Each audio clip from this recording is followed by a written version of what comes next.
So good morning, everyone. I will create a video of demonstration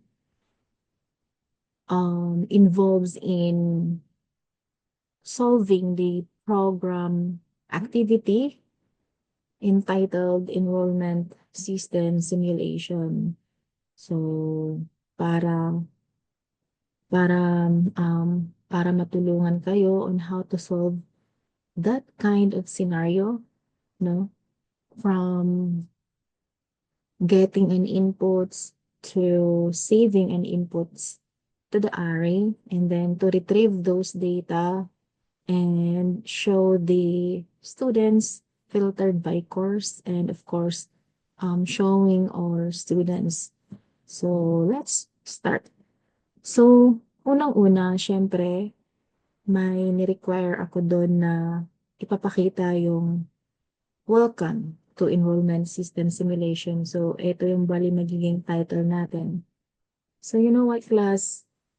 Ito is ano lang ha, a part of enrollment system. Kasi pag sinabi nating enrollment system, that is a broad project, no? Very complex. Maraming functionalities na kailangan gagawin na related sa enrollment. But here sa ating simulation, what we are trying to achieve here is for you and your team to be able to know about the CRUD term, yung CRUD. So yung CRUD, create, update, and delete. So nasa sa inyo na kung isasama nyo yung updating the details of the student sa code ninyo, kasi nilagay ko sa instruction it is ano lang yun siya, less priority or optional lang, 'di ba? So yung pinaka main na gagawin ninyo doon is adding student, remove, view all students, and view by course, and of course yung pang choice na exit. Okay, so let's do this. Unang-una, show the welcome message. So, syempre, yung unang gagawin nyo, ano ba yung nagpapadisplay? Ano ba yung ginagamit nating method to display anything in the console is ang print. Print. Ayan. Diba? So, ganyan lang. And run your program. Ang ang isa sa technique class is dapat line to line kapag may in-update kayo sa code ninyo, dapat nira-run nyo kaagad yung code ninyo para alam natin na meron ba siyang error or wala. Hindi yung basta-basta ka na lang nagra-write ng code, halimbawa 1,000 lines of code ka na, tapos saka mo na lang ni-run yung program. Tapos yung error, nagkakaroon ng error, yung error is nasa line 1.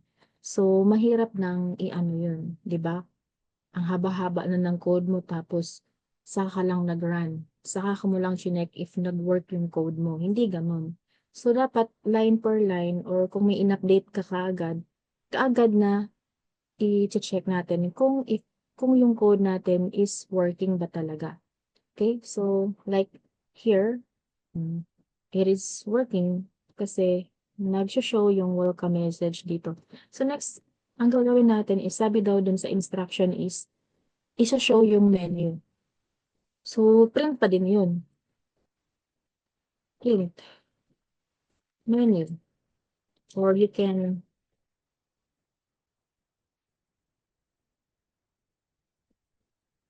ganyan. After that, mapapakita ka ng mga menu. Unang-una yung 1, tapos yan. Copy lang yan. Ilan ba yun? 6. So, yan. Lagay natin yung 2, 3, pang-tatlong choice, pang-apat na choice, at ito ay pang-5. Yan. Tapos ito, add student, remove, ito is viewing all students. Ito naman, view by course. Itong parang pinifilter natin yung data by course. And then ito, yung last, yung pinaka-last is for exiting the program. Bakit may exiting? Kasi nga, i-end natin yung program kapag kasi select natin yung 5. Apart from 1, 2, 3, 4, meron niyang iba't ibang functionalities. Tsaka yung panglima, yung functionality lang niya is to end the program. So, yan. Yun lang. Tapos, i-run natin yung program. Yan. So, as we can see here sa terminal is nag-show yung welcome and then at the same time yung tinype natin, no, lahat ng naka-print na sa loob ng print is nakikita natin dito, no. So, after that, dapat, kasi may exit, kasi dapat, may exit. So, ang gagawin natin is i-wrap natin yung code natin, hindi kasama si welcome. No, i-wrap natin yung code natin, itong mga menu natin, sa while loop.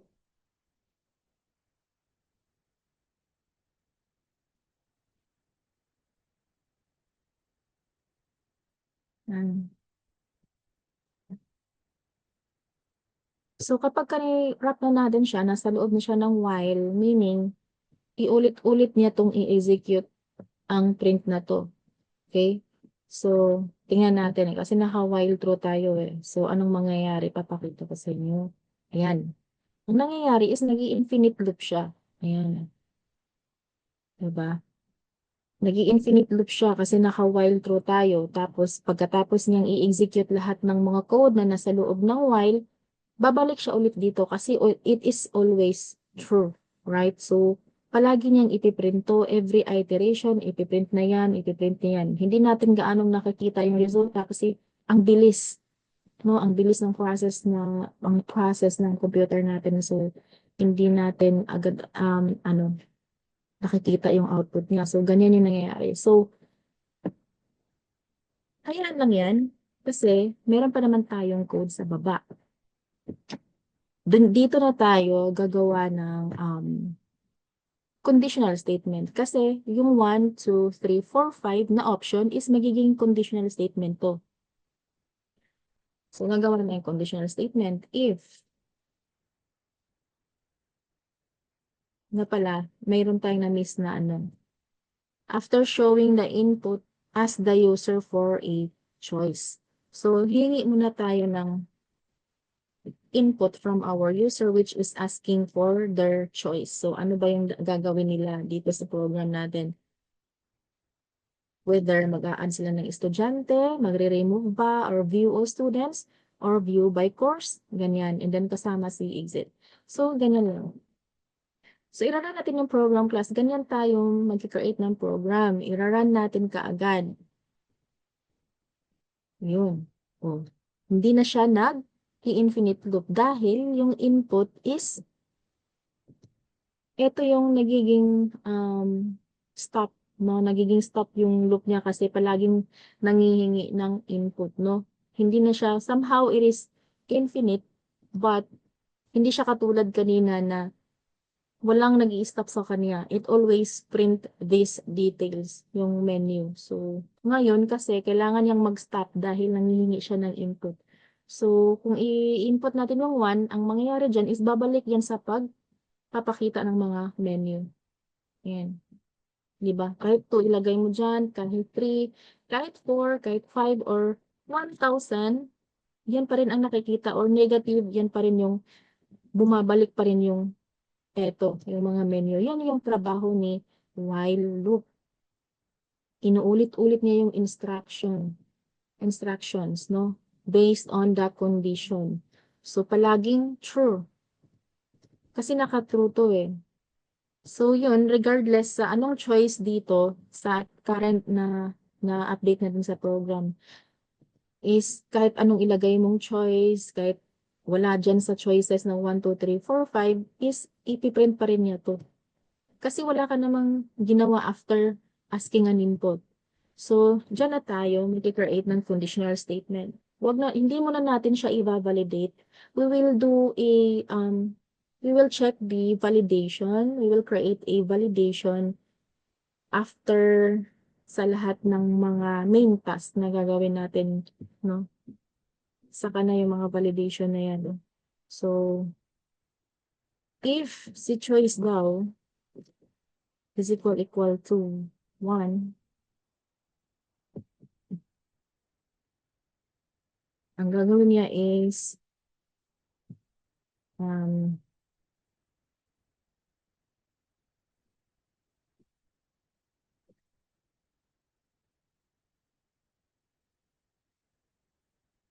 so gawa na tayo ng print dito na empty view.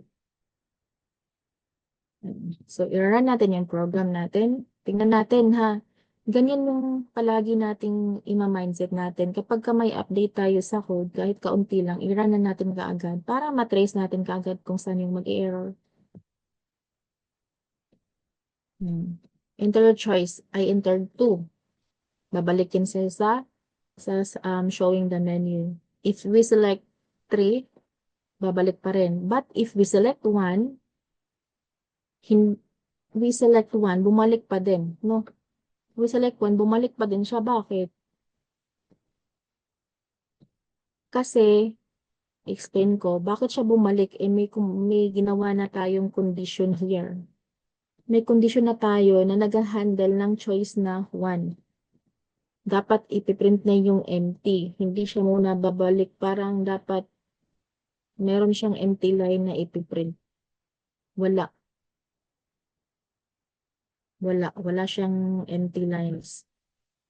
Okay, so, lagyan natin ng text dito, choice 1, para makita talaga natin.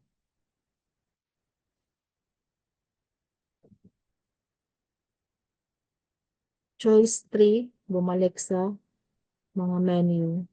1, bumalik pa rin sa mga menu. Bakit? Hindi siya pumasok dito. Meaning, ang line na to, kasi dumiretso siya after asking an input, dumiretso siya dito. No, sa pagpapakita. Hindi niya in-execute yung 1, kahit 1 na yung nilagay natin. 1, wala. Kasi, yung si choice, alam natin, ang laman ni choice is a string.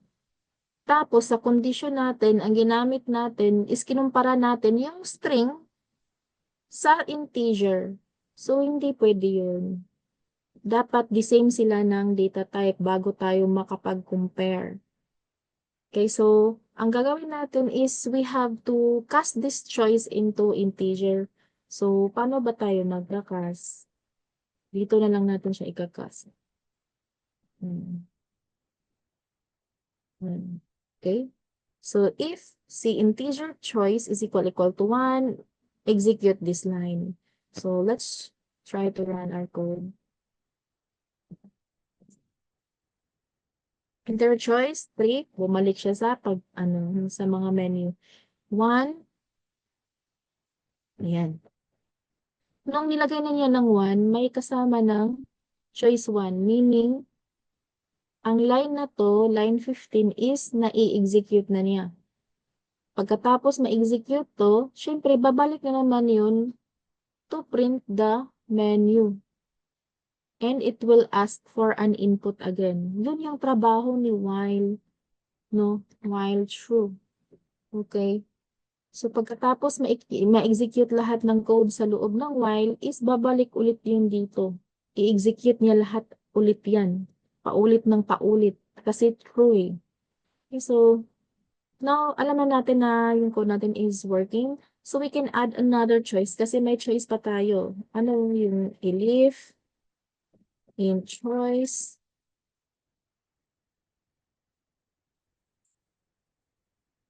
is equal to 2.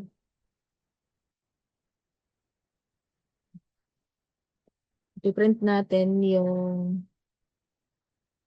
ring.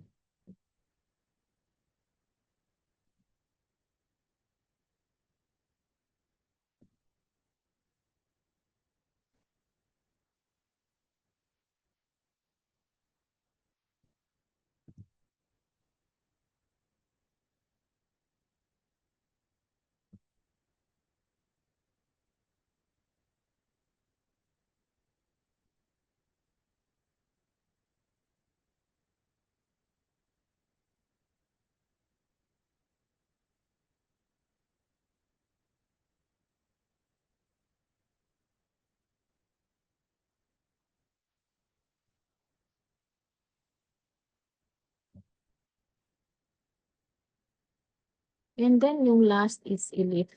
Choice is equal to 5. Exiting the program.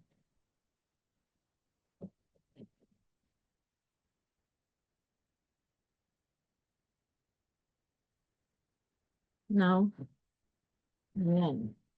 So, yung code natin, class, ayan. As you can see here, meron na tayong 1, 2, 3, 4, 5 na conditional statement, which is checking the choice value. If it is 1, execute this code. If yung choice natin is number 2, execute that code. If 3, execute the block of code. If 4, execute this block of code. And then, if 5, execute this block of code. Okay? So, now let's try to run our program na ganyan na muna. Ganyan lang muna. I-structure muna natin. So, yan. View welcome to enrollment system simulation and then select from the menu 1, 2, 3, 4, 5. Enter your choice. So, if I enter 2, alam natin na yung lalabas yan is choice 2.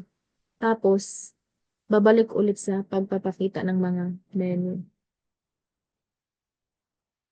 Ayan. So, ayun, nag-execute yung choice 2. Para alam natin, class, na lagyan natin ng, parang ini-next line natin. Ayan. Siguro. Ayan. Hmm, ano pa yung ini-next line natin? Siguro ito. Ito rin, para mas kita. Ayan, di ba? Mas kita. May mga spaces. So, welcome to enrollment system simulation. Select from the menu. And then, enter choice. So, if I entered 1 here, nag-show yung text na choice 1. And then, at the same time, it shows the menu. Diba? May menu siyang pinakita. And then, after that, nangihingi na naman ng input. At 5, dito, 5 yung nilagay ko. Nag-execute yung print na exiting the program. And then, it shows the menu. So, may kulang tayo dito sa 5 choice. Dapat lalagyan natin ng, para mag-e-end yung program is yung break. Ito yung command natin para mag-i-end yung program. So, let's try to run the code. Ganyan yung pag-create ng program class. No? Dahan-dahanin natin. So, number 5, dapat mag-break yung program. Ayan. O, di ba? Exiting the program. Nag-break na yung program natin. Hindi na siya nagpapakita again ng menu kasi natapos na. Kasi nilagyan natin ng um, break. So now our code is working. So we are ready to create adding students functionalities na. Let's ano na lang. Siguro unahin ko dito sa 3 and 4 yung view students, all students, and view by course. Okay? Okay. So, before the class, alam naman natin na meron tayong array. So, huwag kayong malito. Yung array na yan, huwag nyong ilagay sa loob ng while. Dapat nakalagay yan sa labas. So, yung pangalan ng array natin, dahil students yung data yung hinuhold niya, yung kinocontain niya, so students yung ipapangalan natin with empty array. Ganyan. So, enough na yan. No? Ganyan lang.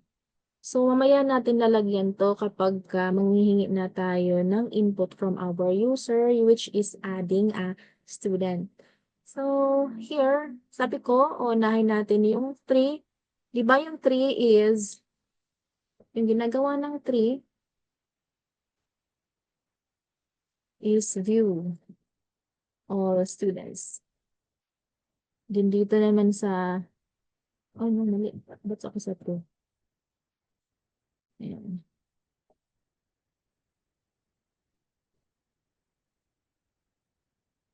Itong si 4 naman is view by course. Parang i-filter out natin yung mga data. Depende sa anong kurso yung nilagay ni user. Okay, so ganyan. And then, eto, paano ba mag-iterate? Kapag ka palagi kong sinasabi, kapag ka it involves a list or array, we will use a for loop. So, for, gagawa tayo ng variable, which is students kasi yung array natin. So, student na lang. For student, in students. So, kapag bisayaon na to ni siya class, sa kada estudyante, sa mga estudyante, no? Sa kada estudyante, sa mga estudyante, i-execute niya ang block of code, no? Sa for loop. So, ano ba yung nire-require kong input? Sabi ko dito,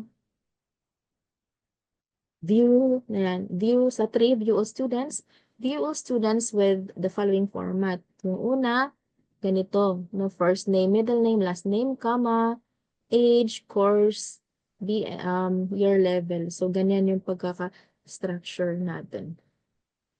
Example, ito. So, yan yung, ano natin, magiging guide.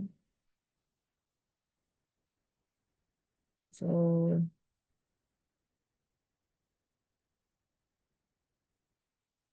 wait lang class. So, yan. So, for loop, sa kada estudyante, sa mga estudyante, ipiprint natin si estudyante. Sa kada estudyante, sa mga estudyante, iprint nato si estudyante. Now, we know that ipiprint natin si, ano, tawag dito, print natin si student. Ayan. Yung unang kukunin natin is yung first name. So, gagamit tayo ng f-strings. Ganyan.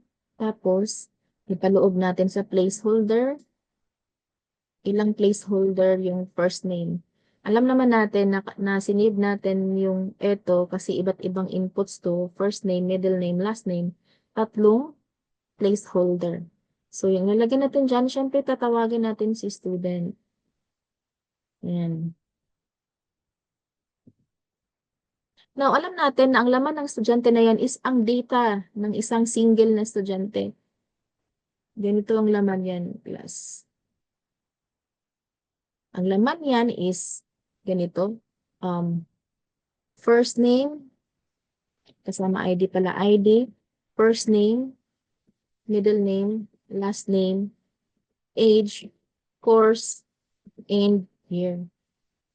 So, ang laman ng estudyante na variable, eto, ang laman yan, ganiri, eto, no?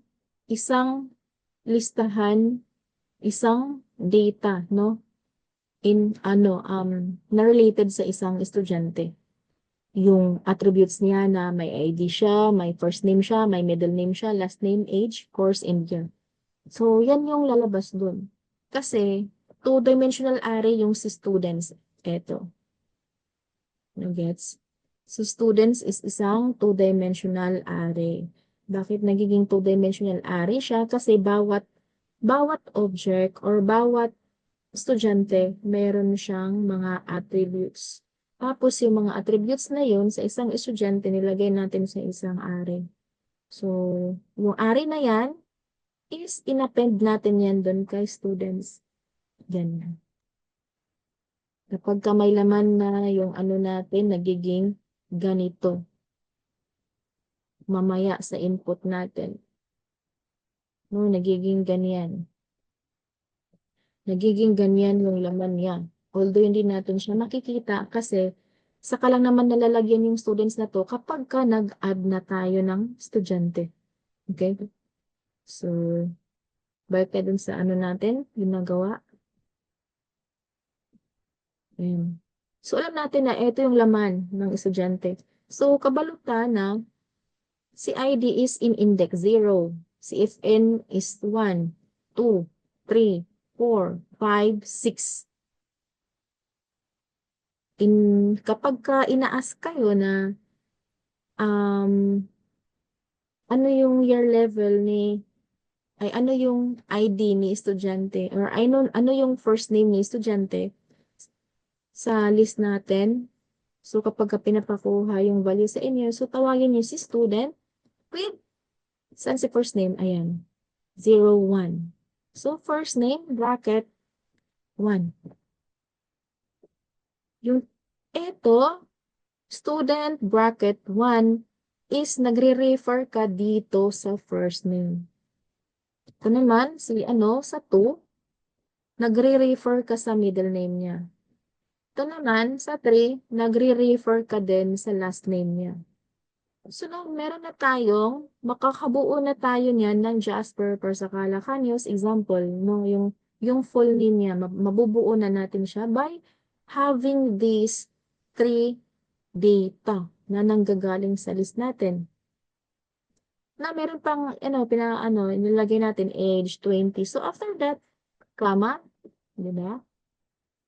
Sa F-string, mas madali gumamit ng F-string. Dun yung word na age, ganyan. Tapos ganyan. Estudyante ulit. And then, pang ilang index ba si age is pang 4. Diba? Pang 4. Ganyan.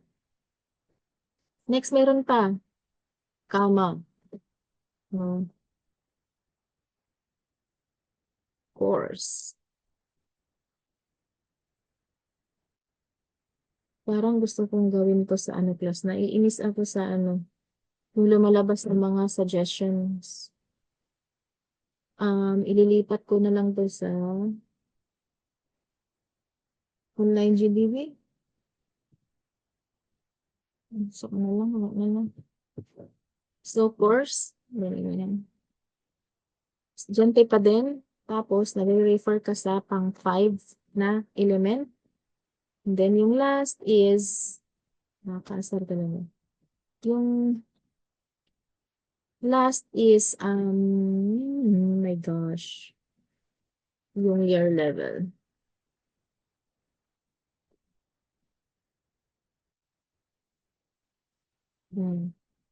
Student pa din, tatawagan siya yung year level natin is nasa index 6.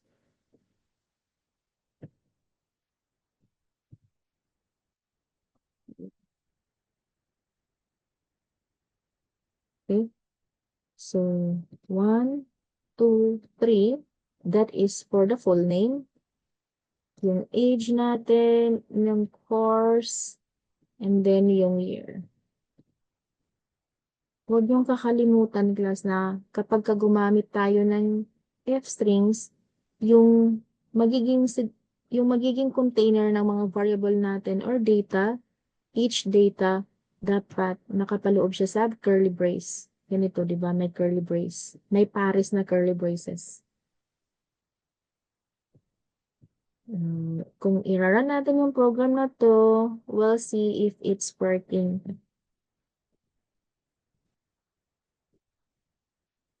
Choice 3. So, let's select 3. Meron na tayong code under choice 3. So, tingnan natin kung mag-execute siya.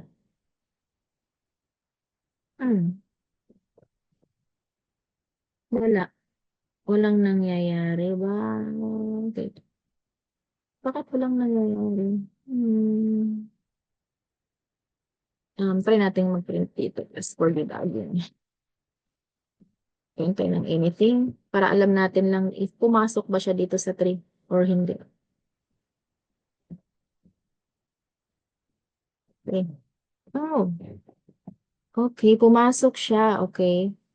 Tapos walang pinakita ni estudyante. Bakit? Kasi wala pang laman si estudyante. na listahan. Wala pang nakalista na estudyante. So, let's try to add a student. Um, ano na lang, lagyan na lang natin 'to ng temporary.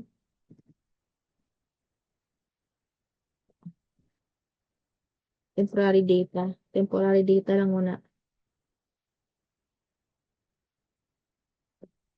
Ipapahuli natin yung mga pag-append ng data kasi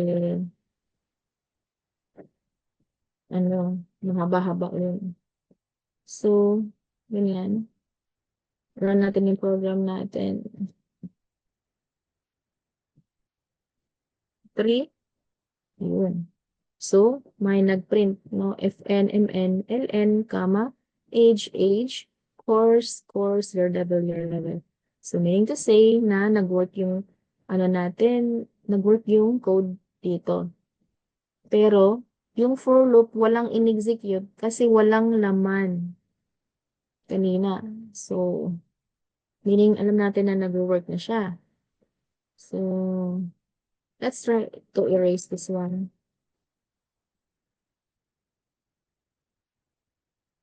Ayan. So, yung gagawin natin, dapat ano pala, inuna natin yung pag-a-add, no? Okay. Pero it's fine kasi alam natin na nagwo-work na yung code natin, no? So, ganyan. So, balik tayo sa one which is adding a student data. So, ano yung pag-a-add ng estudyante dito? Task 1. Mag-add student details, first name, middle name, last name, age, course, and year level. So, i-ask daw natin yan, yung pangalan. Um, i-print lang natin, ano, variable is equal to inputs, enter first name. So, ilan yung hihingi natin? Anim. Ito, middle name.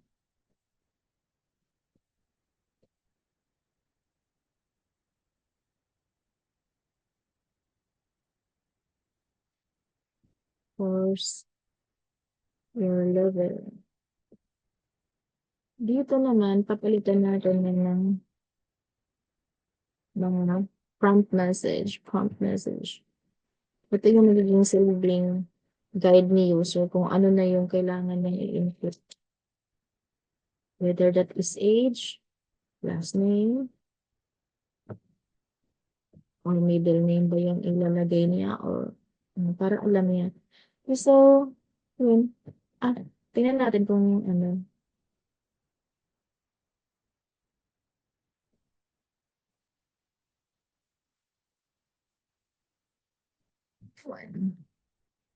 Yun.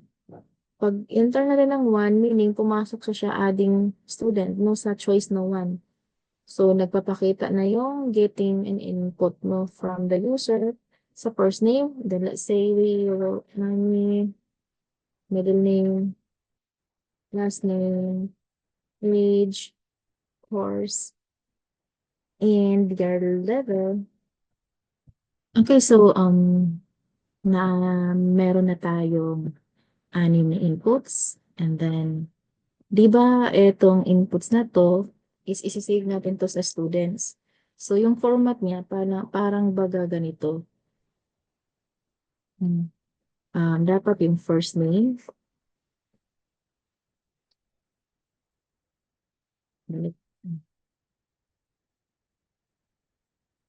middle name, last name, age, course, year level, ganyan.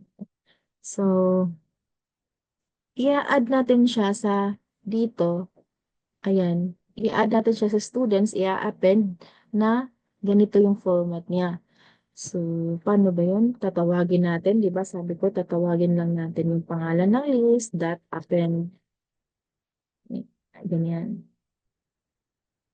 So, yung sa loob natin puwedeng object, yung sinasabi ko nga puwedeng object, like puwede siyang isang array. Yun yung ilalagay natin, 'no? In-append natin yung data, yung 6 na data, first name, middle name, last name, age, course, and year level, nakapaloob siya isa-isang array. So, para mas klaro, ilalagay ko siya sa ganyan. So, sa bawat adding first name, middle name, last name, course, age, and year level, pagkatapos humingi ng input, i-a-add niya kaagad dun sa students list natin. So, maglalagay tayo ng palatandaan na halimbawa, ano lang, i-print lang natin yung si students para alam natin na may ano na siya, 'no, na may laman. So, dito sa taas, ilalagay natin, magpa-print tayo dito ng students para alam natin na may laman na ba at saka wala before and after adding student, 'no. So, run the program, enter choice 1, adding student, then so, yung print nito, yung eto sa console natin, yun yung resulta ng pagpa-print dito, 'no, sa line 14. Pinrint niya, wala pang laman yung array natin. So, ngayon lalagyan natin. Halimbawa,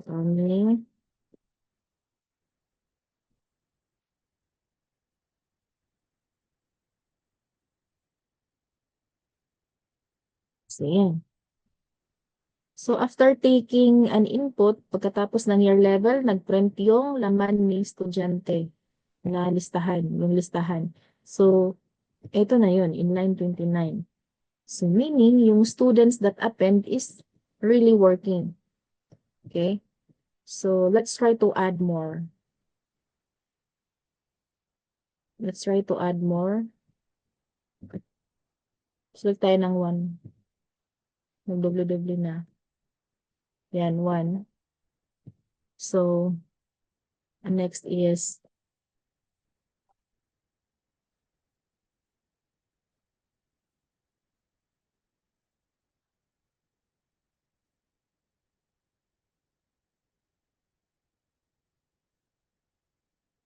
yan. So, as you can see here, class, ayan. Diba? Oh, si Ami, nadadagdagan na ng JP na data. Okay, so, 2D array to class. No, two-dimensional array. Yung resulta ni students. Nagiging two-dimensional array. So, bawat estudyante, nakapaloob siya sa isang array or single array or isang listahan. No? Yan. So, meaning nag-work yung code natin dito. I-erase na natin itong printing students. Yung ilalagay natin is, di ba sabi ko kapag ka successful yung nandito sa ano natin, sa instruction, asan na yun? Wala yan. Doon sa instruction ko, alam ko na nasa instruction ko, doon na nilagay ko na kapag ka successful yung pag-add ng estudyante, magpapaprint tayo ng successful. So, student added successfully.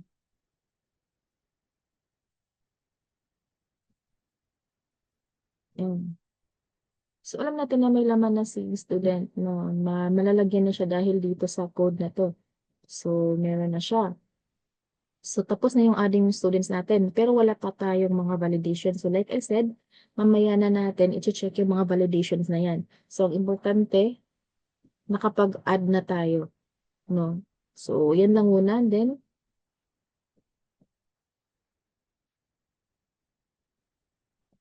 run natin yung code again.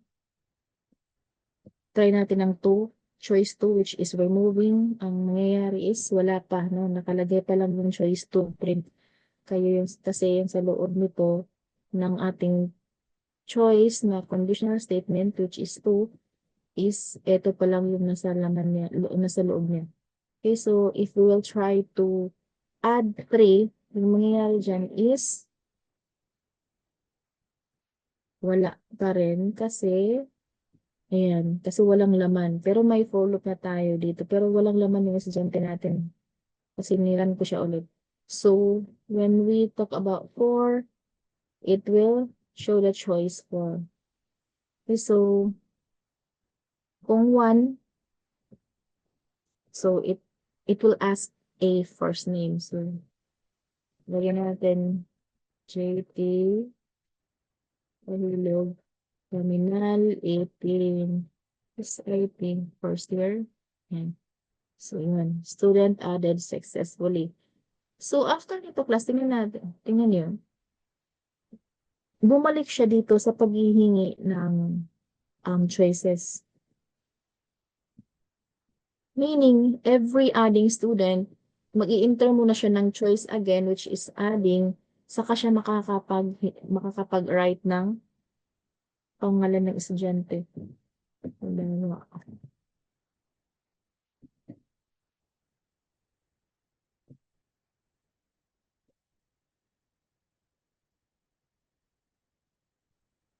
Yan. So, bumabalik siya palagi dun sa menu natin. So, yung sinabi ko dun sa instruction, sabi ko is,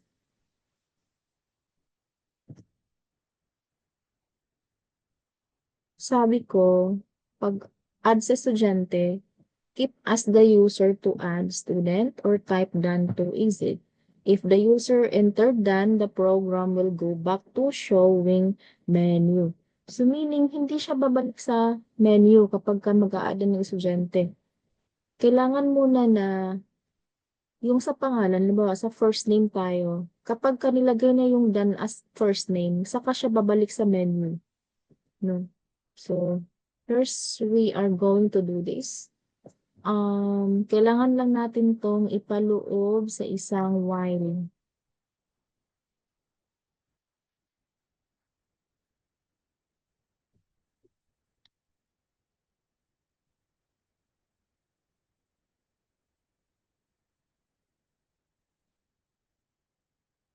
So, mhm.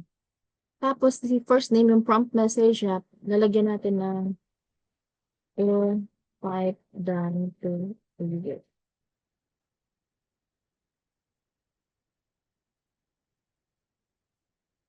So, 1, yun.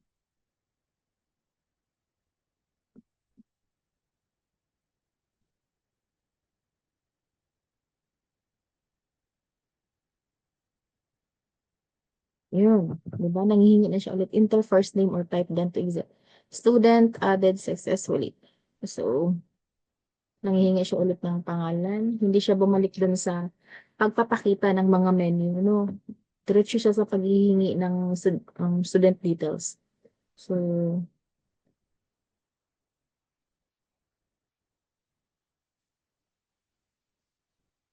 mm, diba? So, if we type done, dapat i-exit siya. Saka pa siya i-exit. No? Kapag ka done na yung nilagay natin, saka pa lalabas yung mga menu ulit. So, hindi nangyayari kasi wala pa tayong code na nag-handle dyan. So, dito natin ilalagay. If si first name daw is equal to done, pwedeng single quote, pwedeng double quote. No, di ba? Ganyan, pwedeng ganyan, pwede rin ganyan lang. So, kapag ka-done daw, dapat i-exit na natin siya. So, i-work lang natin. Mm. Yan. So, run. Type run. Enter first name or type done to exit. So, if I type done, it will exit. Okay? Nag-exit siya, tapos nagpapakita ulit ng menu. So, again, select ako ng 1, then enter tayo ng pangalan.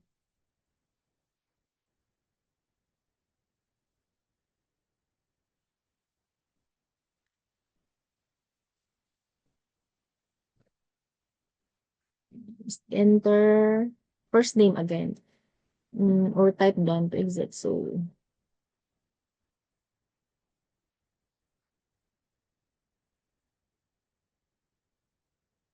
yun.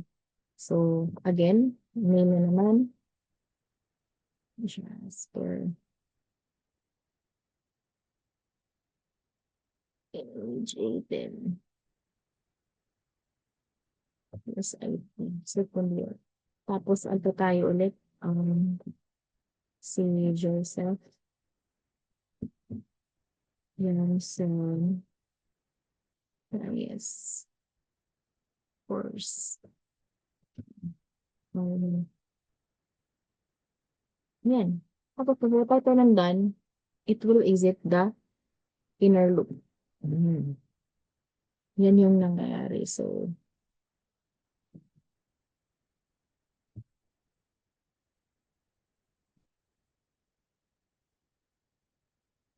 yung class, yung code natin, nilagyan lang natin no, yung first name, nilagyan lang natin yun yan kung type done na siya, kung done yung tinype ng user sa first name, magbe-break yung loop na to, yung inner loop na nasa loob ng choice 1. Tapos, yung babalik siya dito sa, yung control is babalik dito sa pagpapakita ng mga menu. And then, it will ask the user for a choice. So, our code is now, okay na siya. Alam ko na may mga validation pa dyan, pero mamaya na yung validation of age, year level, and course. So, yun na muna. Alright. So now, we will try to view, no? Three. Three yung ilalagay natin sa choice. Hindi ko na-end yung terminal. So, three yung ilalagay natin sa choice. Ang nangyayari, sabi niya, list index out of bounds, list index out of bounds. Kasi class, yung student na ano ko, pinanteriya ko is 1. Diretso sa 1. Tapos yung pag-save dito, si first name is in index 0. So, nagiging index out of bounds siya kasi wala namang index 6. 'Di ba? Kasi ilan to? 0, 1, 2, 3, 4, 5. Hanggang index 5 lang tong inappend natin na data. So, ganun lang yung pagpaparan ng program natin plus every updating the code, i-run natin para alam natin kung ano yung susunod natin gagawin. Kung may na-miss ba tayong instruction. So, meron tayong na-miss, which is adding the school ID. So, pag create sa school ID, syempre, before natin i-append yun, kasama na si school ID. So, ganito natin gagawin. Sabi ko, di ba, yung school ID is that, di ba, di ganito yung format niya, 00. Yan. Kung nalilito kayo dyan, or kung nalilito kayo niyan, pwede namang hindi nyo sundin yung sinasabi ko, pwede namang diretso 1 na lang. Okay? So, pwede namang ganun. So, pero, dito, ipakita ko sa inyo kung paano natin, paano makakapag-generate yung program natin ng ganitong format na ID. So, simple lang. Unang-una, yung manually, let's say we will create another variable, new ID. Sa new ID natin, kailangan nating i-check yung laman ni students, kung may laman ba siya. Kasi kung wala, mag-i-start siya sa 1, di ba? Pero regardless of that, kailangan natin siyang i-check, ganyan, yung length niya. Len, case ng ganyan sa students. So, i-check natin palagi yung length ni students. Bahala kung kahit wala pa siyang laman o meron. So, new len students, kung meron siyang laman, halimbawa, 0 to siya, ipa-plus 1 lang natin. Yan. Pagkatapos yan, ifo-format natin kasi yung nangyayari dito, halimbawa class, yung laman ni students is wala pa. tapos plus 1, meaning si new ID is nagiging, ano yun, ang result is, and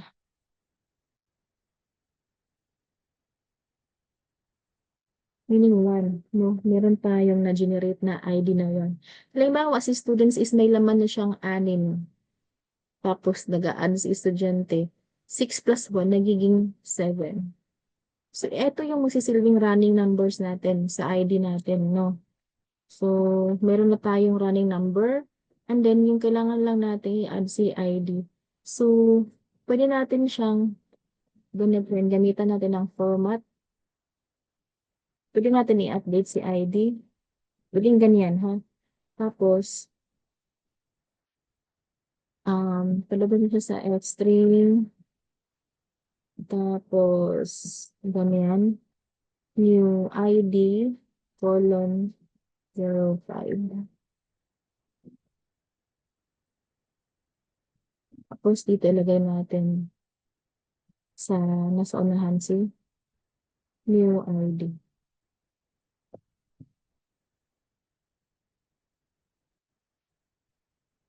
Ito yung pag-format ng ano class ng string no pwede nating i-format yung integer na meron siyang leading 0 tapos 5 digits. 5 na digits, ang nangyari dito, sabi niya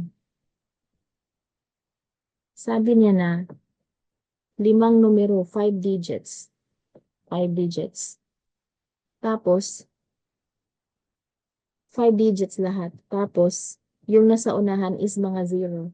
Tapos, yung value ni new ID is 1. So, ilalagay niya yan dun sa ikalimang digit na yan. So, nagiging 0001. Okay? So, i-run natin para makita natin if ano ng okay. Sige, pwede lang.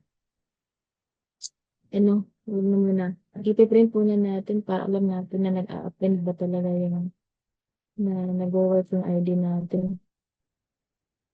Ganito yung pag-debugging. Kasama sa debugging yung pag-print ng ano yung mga logs na yan.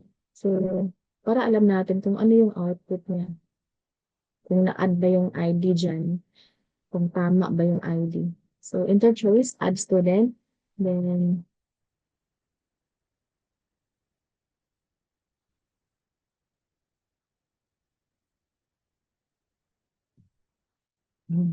so, yan plus. Ano? Pagkatapos natin mag-add ng isa, meron na siyang ID na 0001. So, tama tayo. Add pa tayo ng isa. Tingnan natin kung nag-i-increment yung number na yan.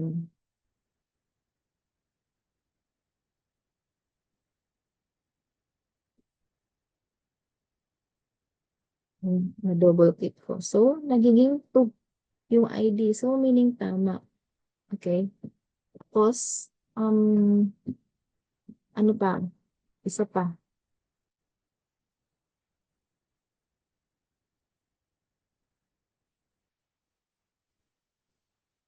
Mm. So, si Roxanne ngayon, yung ID niya is nagiging 003. Diba? So, tama. Inilagay natin, no? Na code. Okay, so,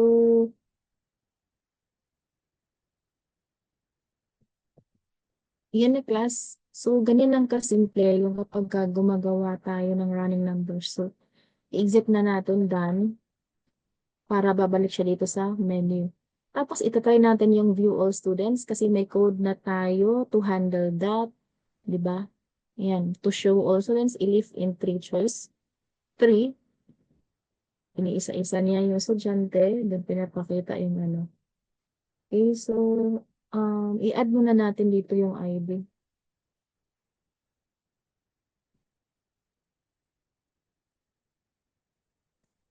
In index 0.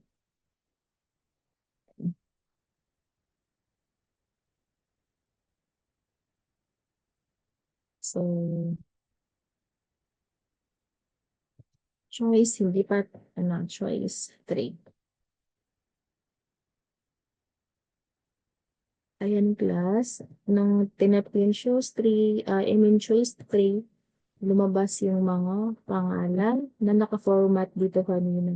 Tapos itong ID, hindi pa siya napakita diyan kasi huli na natin siyang kinode. Na-run na yung ano natin, yung terminal natin. Yung program natin, ni-run na natin. So let's try to run it again to see if the ID is there. Dalawang estudyante lang i-add natin. Oops. Okay, nag-error. Kasi sa choice nilagay ko A, B, C, D. No, nag-error siya. Wala pa naman tayong code na nag-handle if A, B, C yung choice natin. So, run natin yung ano. So, lalagyan natin yung inputs na 1. Initiative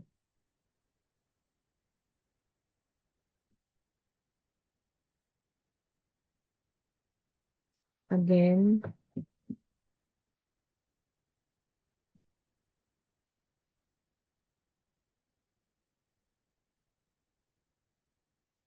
Which is 18.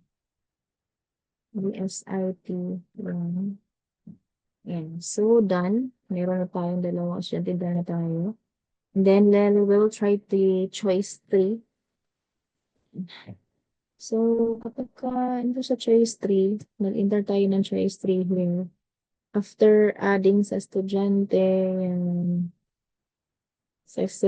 student added successfully, and then enter first name or type done to exit, done na natin, tapos nilabas na yung mga menu, and then nilagay ko yung 3 sa choice, and then nilabas na niya lahat ng details, no? Bawat estudyante. Okay? So, ganito yun. View all students. So, yung for natin, view by course, wala pa. Wala. Wala pong nangyayari. Ang nilagay lang niya is choice for kasi yung code natin na nandun is yun pa lang, choice for. So, yung si choice for na yun is ano siya, dito, lalagyan natin ng code na to. Choice for, which is, sabi doon is course, no? I-filter natin yung data by course. So, si course yung kakailanganin natin na input. So, course is equal to input under course. So, yun. Katapos yan, condition tayo. If, syempre mag-if tayo. If, no, no, no. For pala una, for student pa din, parang katulad na ganito. Ikukupihin lang natin yung code dito sa ginawa natin. Kasi same lang naman sila, no? For student and students, ipiprint niya. Pero eto, hindi mo na niya ipiprint. Ilalagay niya muna to sa conditional statement. If student, pang ilang index si course, for ID, first name, middle name, last name, age, and course. So, pang 5, index 5, student in index 5, which is course, is equal to course na input. Saka pa lang niya i-print. Yan lang. So, yun lang yung code natin. No? Yan. So, kompleto no, I know, meron pa tayong removing data na may removing to remove student. So, let's try to run our program.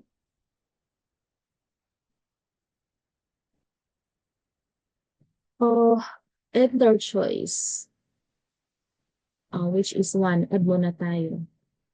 Halimbawa, um,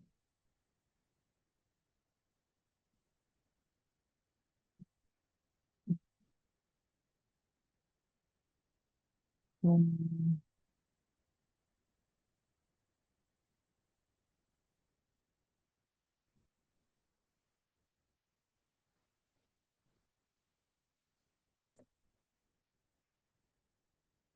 ano po, Roxanne.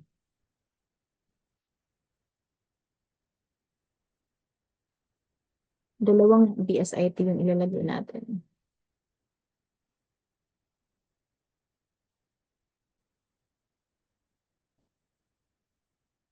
So, dalawang BSIT na si, dalawang BSIT si JT tsaka si Roxanne Maminal. So, i-end natin yung, natin, yung pagka-add ng estudyante. Meaning done na tayo. Katapos ng done, mamaya is i-review by course natin. Pero unang-una, punta muna tayo sa 3, view all students. So, pag view all students, ito yung pinalabas niya. Meron tayong 3 estudyante na may isang BS Med at 2 BSIT. Tapos, i-select natin yung choice 4, dapat lalabas yung manghihingi ng input. So, intercourse. So, BSIT yung nalagay natin.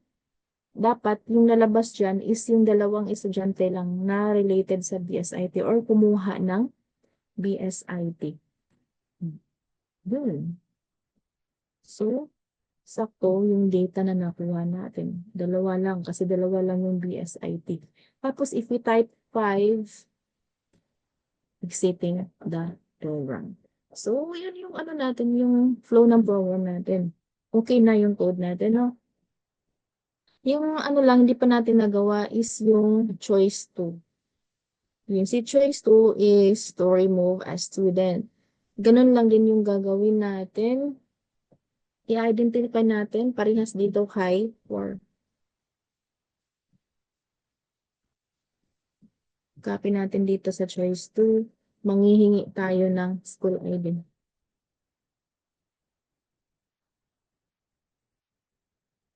Enter school ID. Tapos dito sa baba, for loop tayo. For loop pa din. Pag related sa list, if you want to check or if you want to find the data inside a list, use for loop. For student. In students.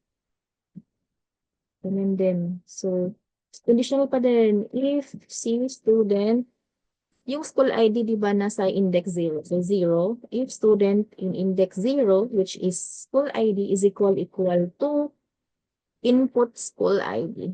Yung input natin. Kung equal siya, i-remove niya. So, tatawagin natin si students dot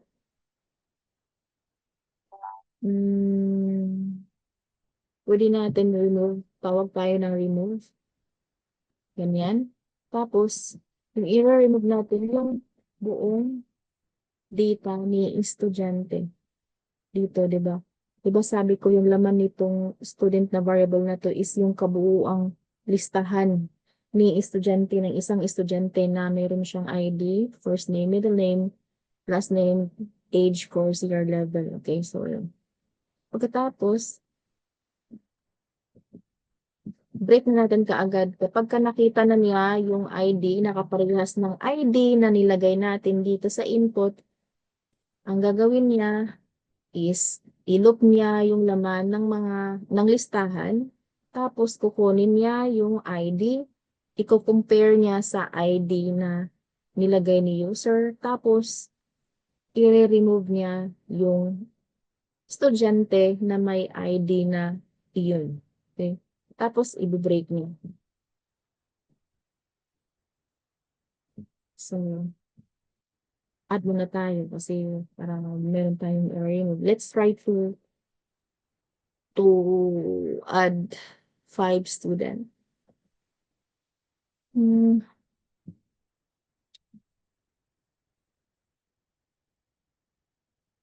May student tayong ganyan lang muna. Letters lang muna kasi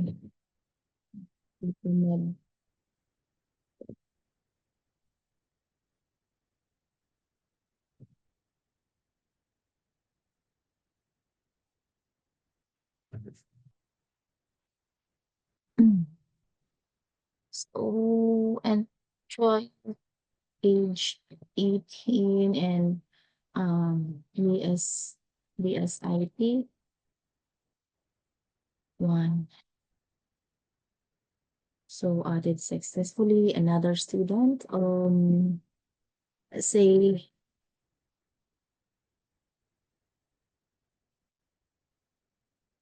18, BSIP 1. Ayan, so may dalawa na tayong estudyante. So, kulang pa tayo ng tatlo. Sage Jasper.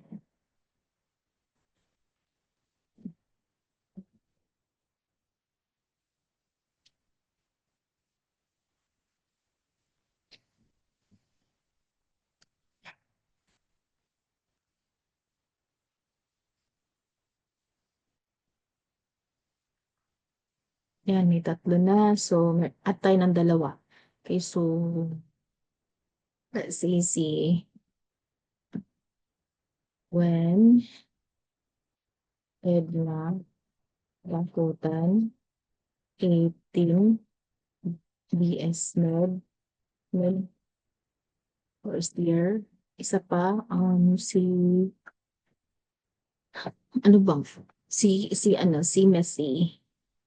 Messi Edna, Tabi Care, 18, tapos BSHM, and 1 din. So, meron na tayong 5 estudyante. So, unang-una, yung AAA na yan. Pangalawa, si Roxanne. Pangatlo, si Jasper. Pang-apat, si Gwen. And meron tayong pang-5, si Messi. So, idan na natin to. Done.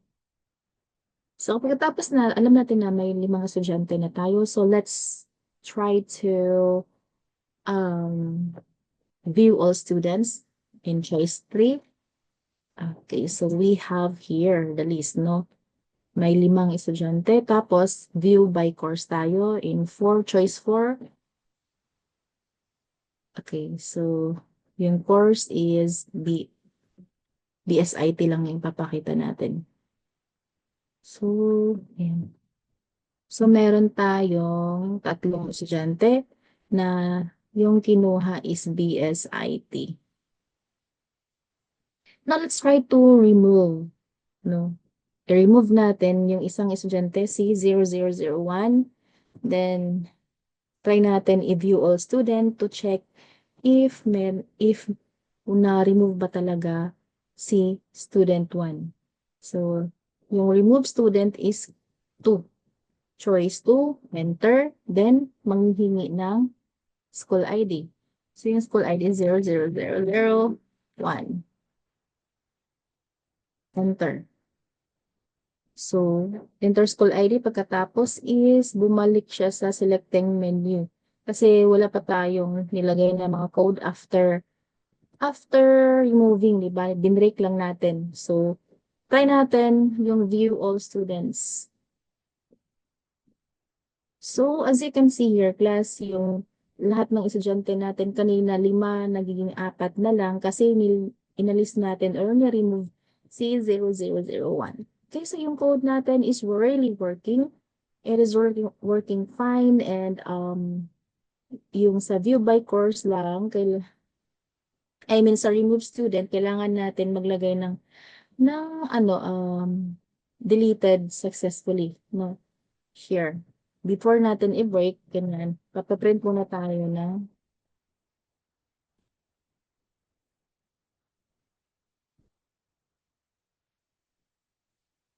um,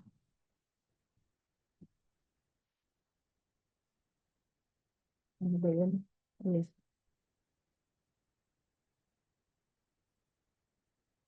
Student with ID number, student 0 is deleted successfully. So, ito yung papalabasin natin bago natin i-break yung ano na to, yung choice na to. Tapos, babalik siya kaagad dito sa pagpapakita ng mga menu. Kanina kasi, hindi walang kahit na anong lumabas if successful ba yung remove natin. Pero nung chineck natin, nung video natin, all students, eto, sa 3, lumabas naman no, wala, 4 lang na estudyante yung nandoon. So, yung isa meaning na-remove na. But however, wala tayong ni-return na successful yung pagka-delete niya. So, let's try to run the program again. Let's try to add 2. Okay. Para lang makita natin if nalagay or lalabas ba yung print na yun. So, choice 1, add muna tayo. Let's say, ganyan lang muna yung ilalagay natin. And, para mas mabilis.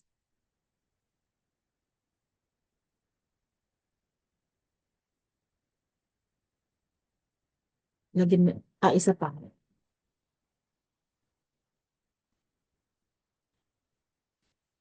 So, done.